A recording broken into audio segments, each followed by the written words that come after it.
While the oil companies are earning record profits, Connecticut farmers say they're taking it on the chin, having to absorb the cost of ever-rising fuel prices for their trucks and other equipment. And they want help from Washington. Congressman Joe Courtney today tried to offer them some hope. As Channel 3 New London Bureau Chief Kevin Hogan tells us, he has the details live at the mobile newsroom. Kev? Al, you know it takes a lot of energy to run a modern farm, fuel for the tractors to work the fields, trucks to bring supplies to the farm, and then deliver that product to the market. With fuel going up 40 cents or more even a gallon just the past month alone, that's a big bite out of any farmer's budget. Nationally prized Holsteins are raised right here on the Woodmansee Farm in Preston. Owner Clark Woodmansee tells me they have to drive their prized animals all over the country, and that takes fuel. As fuel continue to climb, that eats away at their bottom line. It's everything we buy.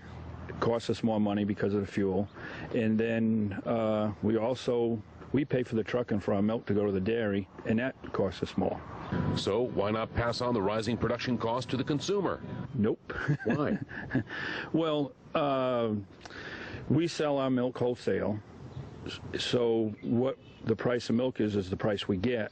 When the fuel price goes up, we have to deal with it. Visiting a farm in Coventry today, 2nd District Congressman Joe Courtney revealed a 3-point plan to reduce rising fuel prices. He wants to look to rein in on the oil speculators who've driven fuel prices up $27 a barrel, increase our domestic production of coal and natural gas, and invest in long-term green energy programs such as wind, solar, and emergent technologies. There are a diversity of farms all throughout the state of Connecticut, not just dairy farms anymore, and they all use energy, such as electricity to run the machines and pumps here at Maple Lane Farm in Preston today as they bottled their famous currant juice, or cutting fresh sod for delivery from the Winding Brook Turf Farm off Route 2. As for Clark Woodmansee, Connecticut farmers are getting the job done, but oil speculators, he says, are making it harder. And sooner or later somebody could get caught with their hand in the cookie jar on that, too. As gas prices continue to climb, Congressman Joe Courtney says he has an idea to provide relief.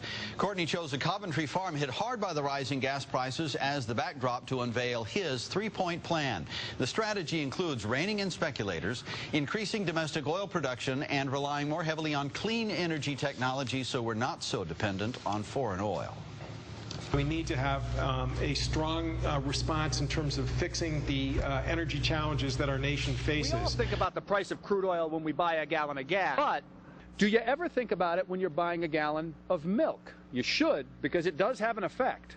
Greg Paracchio is a 4th-generation dairy farmer. Last year alone, we spent over $25,000 on diesel fuel.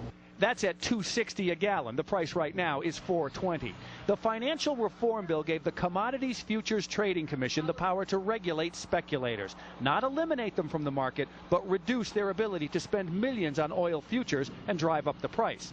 Trouble is, the commission has been slow to draft the regulations and put them in place. At this point, their timeline they're projecting is September for issuing the regulations. Courtney hopes pressure from politicians and the public will speed that up, and gas prices will come down.